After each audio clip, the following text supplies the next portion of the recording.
Mas então, assim, você acha que a tecnologia na área da comunicação, ela tá ao nosso favor ou contra a gente?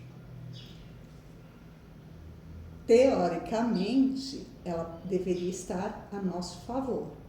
Mas como ela está de uma forma de monopólio, os grandes meios de comunicação são propriedade de 5 famílias praticamente muito ricas, muito poderosas e que querem continuar sendo ricas e poderosas e manipulando, ela é usada contra nós.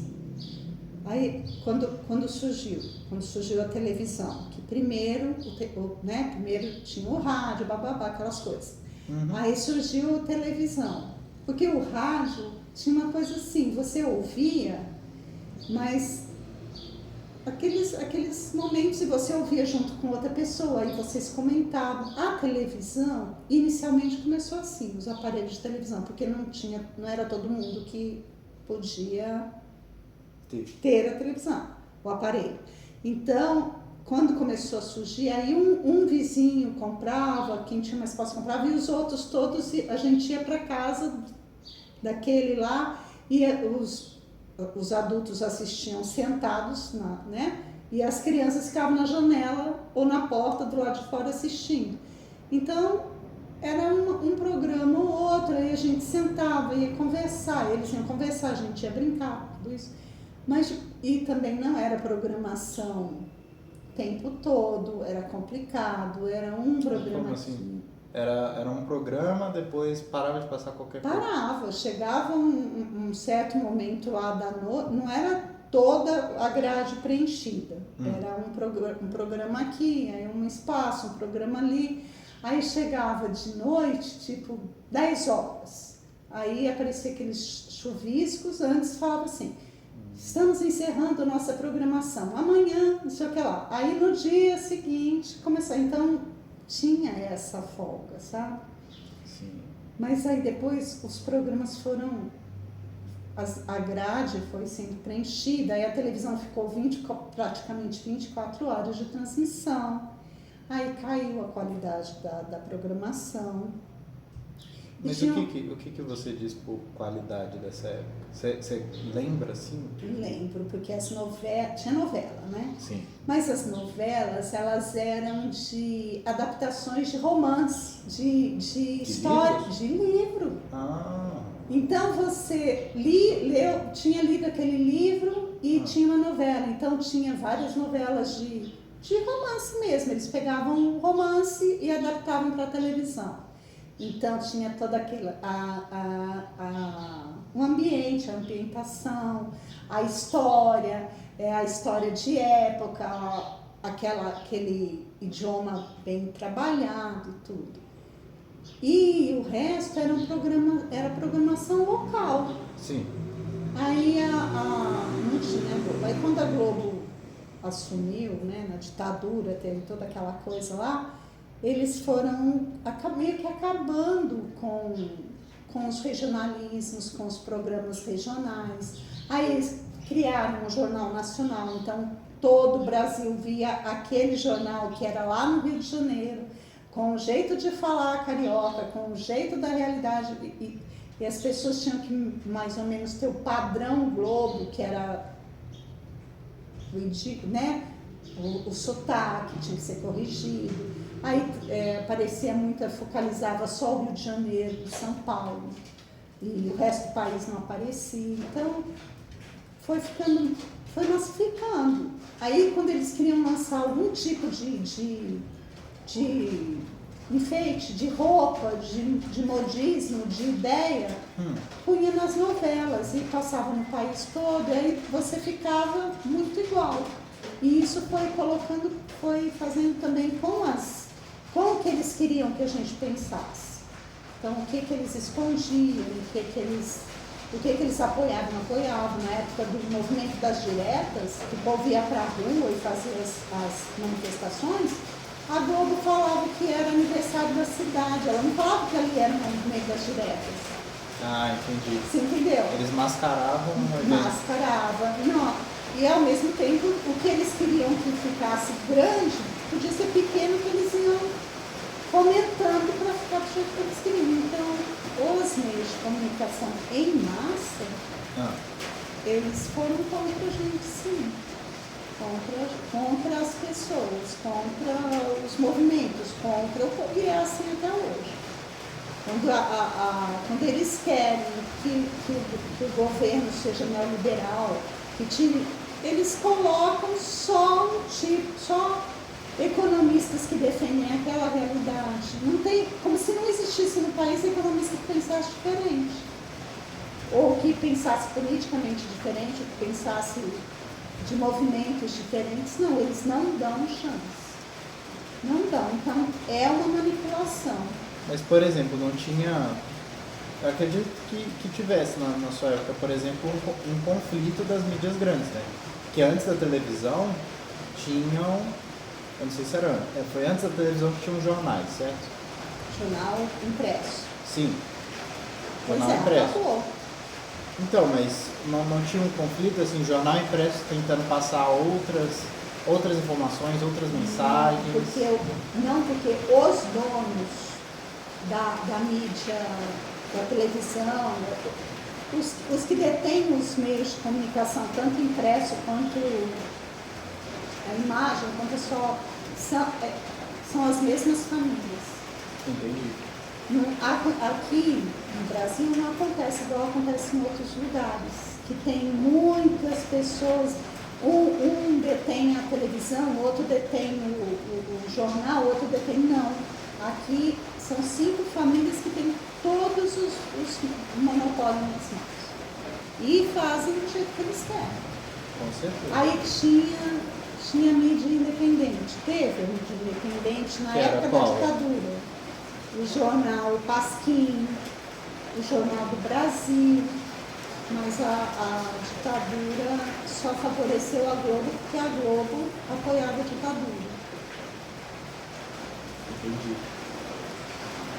Eu entendo a massificação e a questão do controle da mídia, né? E principalmente no ambiente coletivo, sabe? No coletivo que nem você falou. Mas assim, você tem exemplos da sua vivência que mudaram? Exemplos que no seu dia a dia você percebeu a diferença por conta dessa massificação dos meios de comunicação? Às vezes a sua mãe ou a sua avó pensavam uma coisa e depois elas mudaram radicalmente de opinião do nada, por conta de algo que estava sendo dito, sabe? Sim, deixa eu ver. Tinha os costumes, o que dava para perceber em termos de moda, de palavra, de música, eles também direcionavam as músicas. Aí a música da novela tinha os LPs, né? Sim. Aí a Globo tinha uma gravadora, a Som Livre, e aí eles colocavam as músicas, aquelas músicas que eles queriam que tocassem nas rádios. Então, você acabava dentro da sua casa, não conhecia outra coisa. Você imitava o jeito, você imitava as roupas, você imitava os feitiços, você imitava a música. Não tinha outra coisa. Não tinha. Você falou que isso até matava o regionalismo da região. E você tem algum exemplo assim de regionalismo que se perdeu nessa época? Você falou, né? A moda, as músicas. Tinha alguma coisa da sua época, da sua região, que foi sumindo por conta disso? Alguma música tradicional, alguma coisa que vocês ouviram? Na época, que hoje eles chamam de música sertaneja de raiz, tinha muito na música caipira, ela chamava música caipira. Então tinha aquelas duplas, porque era no interior de São Paulo, né? Aí tinha aquelas duplas antigas, Leonardo Zé Rico, Cascatinha Lindão, Tonico e Tinoco, aquele jeito de cantar bem caipira, com aquele R pronunciado, aquelas músicas. E isso aí passou a ser hora de moda. brega. Então, essas duplas, eles foram sendo assim, deixados de lado. Eram ignorados. Você tinha vergonha de gostar disso. Então, tipo assim, você gosta de música caipira? Não, de jeito nenhum. Eu não. Entendeu? E tinha aqueles cantores mais antigos, mas mais regionais, que também perderam totalmente o lugar. Por causa ou eles tinham que conseguir dinheiro para fazer o jabá. Sim. Ou então eles morriam, assim, não aparecia. Isso de São Paulo e Rio de Janeiro. Dos outros estados. Os outros nem existiam. De jeito nenhum. Você não tinha, você não conhecia. Cantor, música do Nordeste, do Norte, não existia. Nem tocava. Em que ponto que você conseguiu notar uma certa independência disso, uma resistência contra isso? Quando eu fui para Brasília. Você levou a Brasília? Por quê? Porque em Brasília eu conheci muita gente que era do Norte, do Nordeste. Sim. Aí tinha aqueles cantores jovens que eram do Norte e do Nordeste e faziam, apesar de serem produções independentes, os LPs deles, mas eles iam muito em Brasília, nos ambientes mais simples. E lá eu conheci. Aí eu conheci Vital Farias, Geraldo Azevedo, Elba Ramalho. Aí não era uma música que em São Paulo não chegava, por causa do preconceito. E aí eu conheci muita gente. Né? Aí eu conheci muitos cantores de forró da pé de serra, não sei o quê. Foi em Brasília, porque em São Paulo. Mas assim, foi em Brasília também que você falou que começou a ter esse contato cultural, mas você também começou a viver a cultura lá? Sim. De dança, de realmente ir para algum lugar que tinha música ao vivo, coisas assim, né? Onde eu morava tinha os bailes, tinha as coisas, mas as músicas que tocavam nos bailes, nas seleções, eram músicas ou internacionais, ou de novela, ou daqueles cantores de São Paulo e do Rio de Janeiro. Não tocavam música. Eu só fui conhecer essas feras que são muito boas no Brasil. E aí, depois de muito tempo, aí eles abriram para alguns cantores, como Fagner, que tinha uma trilha sonora das novelas, uma ou outra coisa da Elba Ramalho. Fora isso, desses independentes novos, só conheci no Brasil. E sempre foram escondidos, então, de você. Por isso que eu falo, os meios de comunicação, teoricamente, eles teriam muita oportunidade de abranger, de expandir, mas eles direcionaram porque eles queriam que a gente pensasse. Sim, restringiram por interesse. E isso mesmo continuou, mesmo com a televisão, mesmo com... O tempo passava, mas não mudava essa situação. Não mudava, só começou a mudar. E isso a gente agradece a internet. Porque aí começaram a aparecer os programas jornalísticos no YouTube. Sim. De diversas matizes, de diversas tendências. E aí os meios de comunicação, de Globo, ele já ainda é forte, mas começaram a perder um pouquinho, porque aí a gente tinha opção. Sim. Você tinha opção de ir atrás de alguma coisa que você quisesse conhecer verdadeiramente e não que a Rede Globo quisesse enfiar na boca da gente, para lá. Sim. Eu acho que assim, trazendo até para hoje, para atualmente, o que eu leio da atual situação é que está meio que ao contrário, assim. Está tão difuso a questão da informação, da cultura e tudo mais, que por mais que esteja É aquela impressão, tá todo mundo falando, mas não tá ninguém falando sobre isso. Então teve toda essa questão de virar as bolhas. Então se você quiser, você pode ver quais são os cantores atuais de MPB. E você tem a impressão de que as pessoas estão falando desses cantores atuais.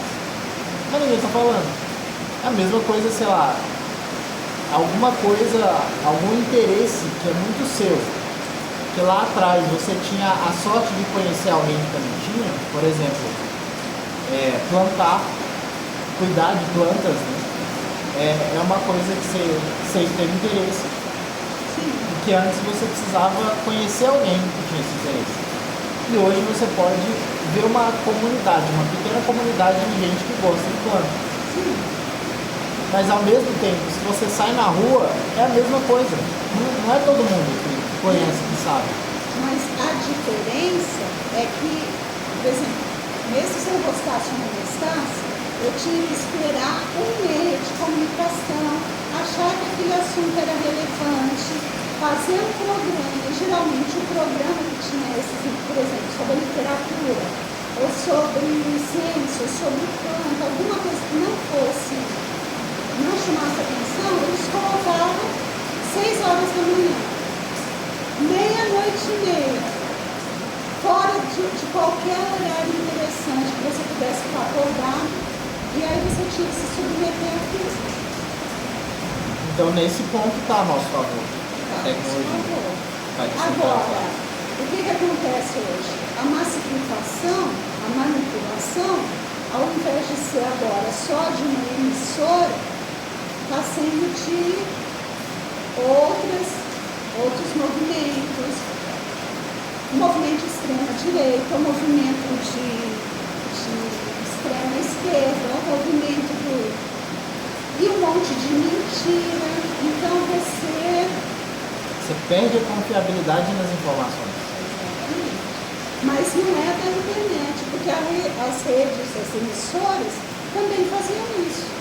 Você acha que fake news é só coisa Não, também eu acho que as emissoras também faziam isso. Faziam até a época da Dilma sofreu o golpe, eles lançaram uma mentira dela em pleno Jornal Nacional. E depois eles desmentiram. Mas aí o desmentido é bem pequenininho, escondidinho. Então a manipulação continua tendo. Eu acho que isso aconteceu sempre, né? Em outra escala, em menor escala, em outros meios, mas você sempre tem que uma antena ligada de sabedoria e discernimento, porque sempre vai ter gente querendo te manipular nos meios de comunicação. Sim. Não é só, por exemplo, o meio de comunicação religioso. As igrejas também são potentes meios de comunicação. Sim. E eles levam a pessoa para onde eles quiserem, com o que eles falam. Com medo, botando terror nas pessoas, botando culpa, botando coisa. A emissora põe, a internet põe mentira, a emissora também. Então você sempre tem que ter muita atenção, muita atenção. E eu acho que também, acrescentando, eu acho que acaba sendo um projeto mesmo, assim.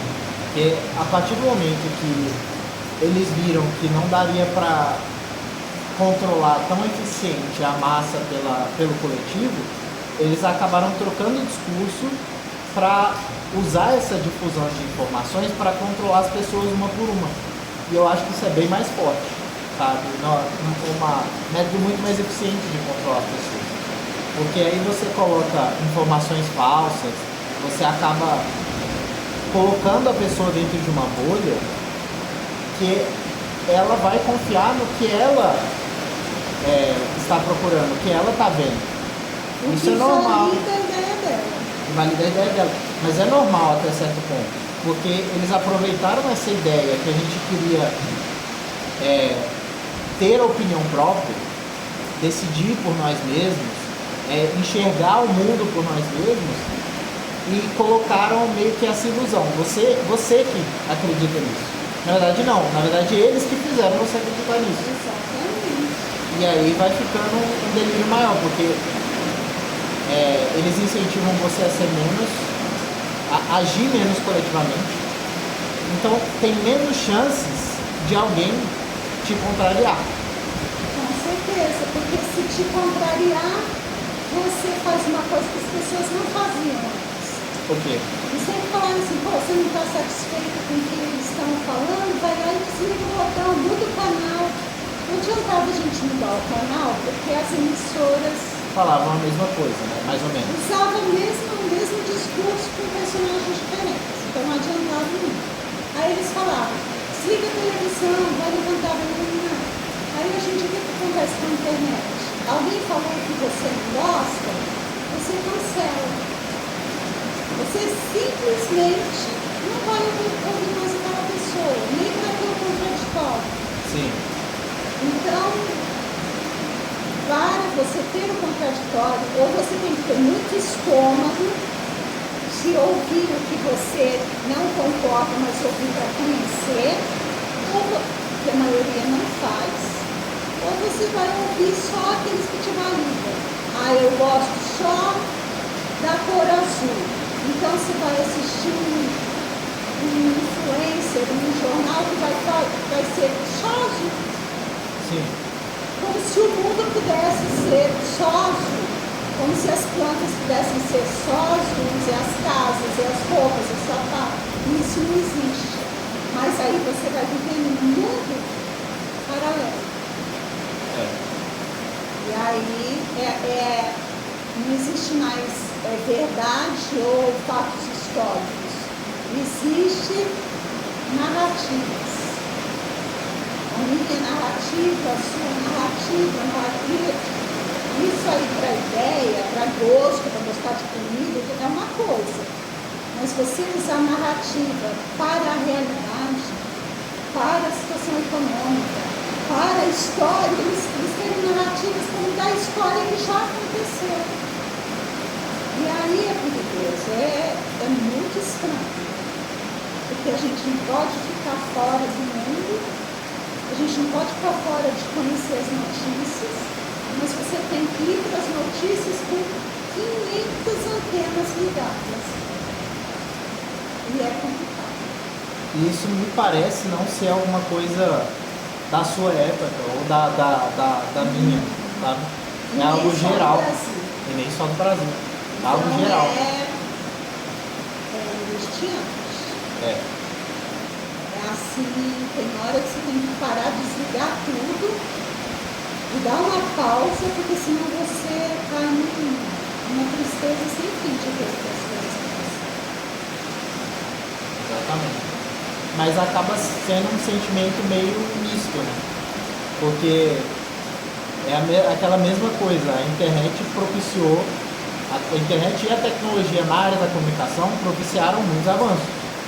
Sem ela a gente não teria essa difusão, poder ver o mesmo ponto de vista de lados diferentes. Realmente não teria. Mas é contraditório porque, assim, parece que nada mudou.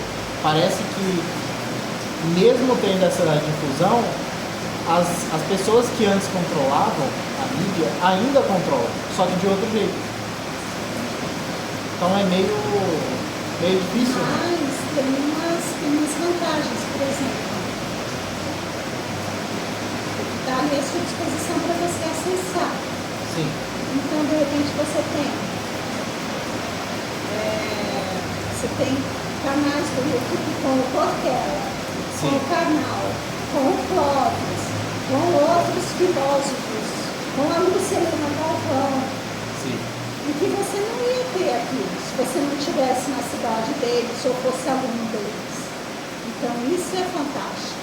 Você tem a possibilidade de ver pessoas que te ensinam a pensar. E te dão ferramentas para você pensar. E isso não existiria. Juristas, tem jurista que tenta alertar a gente sobre a situação do país, o que está acontecendo, e que as grandes emissoras de televisão não chamam para entrevista. E quem chama são os canais, os programas de YouTube independentes. Sim. Então você conhece o Cacai, você conhece o Pedro Serrano, você conhece o Lado Sul, que é muito bom também, que fala, né, que abre a cabeça da gente em relação à justiça, às injustiças. Aí a internet te dá essa possibilidade. Sim. Mas é muito interessante, né? Porque a gente vai pensando e vê que não é uma coisa muito, sei lá, antigamente era melhor, ou hoje em dia é melhor. Não tem uma... Tem sempre prós e contras. Né? Eu acho que o que tinha que ter lá antigamente é o que tem que ter hoje. É ter interesse para procurar, sair do seu comodismo, da sua bolha e procurar ver as questões diferentes, que não é fácil. Não é fácil, sim. Aí você perceber que não é porque a pessoa tem uma certa autoridade, uma profissão, por exemplo, que ele é um jornalista, ou que ele é um padre, ou que ele é um pastor, ou que ele é um político famoso, que ele está sendo franco, sincero e honesto com você. Sim. Aí você tem que ficar ligado e também você tem que ficar ligado para outra coisa. Ah, não, botar todo mundo no mesmo saco. Não, todo mundo é igual, não vou ouvir ninguém, não vou querer saber nada, não vou... Também é outra coisa. Então... Essa... eu acho que o que exige da gente, exigiu antigamente, exige agora, procura. É você querer procurar e querer ter coerência e querer olhar os frutos, olhar o que aquela pessoa está falando, o que aquela emissora está falando, ao lado de quem ela está, com o que ela ganha, por que ela fala aquilo, por que ela divulga aquilo, e aí você tirar as suas conclusões. E o interesse vai acabar decidindo se o seu interesse por investigar as coisas vai acabar decidindo se a tecnologia está contra você ou se ela está a seu favor, né? No final das contas. Se você pega o celular e fica rolando. Só rolando e olhando só a frase principal e não lê notícia, ou não lê notícia nenhuma, só fica atrás de fofoca, de botox, de preenchimento labial, harmonização facial. Aí você faz botox intelectual, harmonização intelectual e não quer saber de melhorar. Sim. De verdade, a estrutura. Você faz só a aparência, né? Mas aí você continua lascando a sua saúde, não mudando os seus hábitos, em termos mentais, eu estou falando, em termos de inteligência. Você não vai procurar nada, você só fica na chamada da notícia. Essa é uma boa mensagem. Essa é uma boa mensagem para se deixar. Acho que eu gostei. Só tá uma chuva. Uma chuva danada, né? Se não fosse essa chuva ia ser mais tranquilo. Mas faz parte também, as plantinhas agradecem.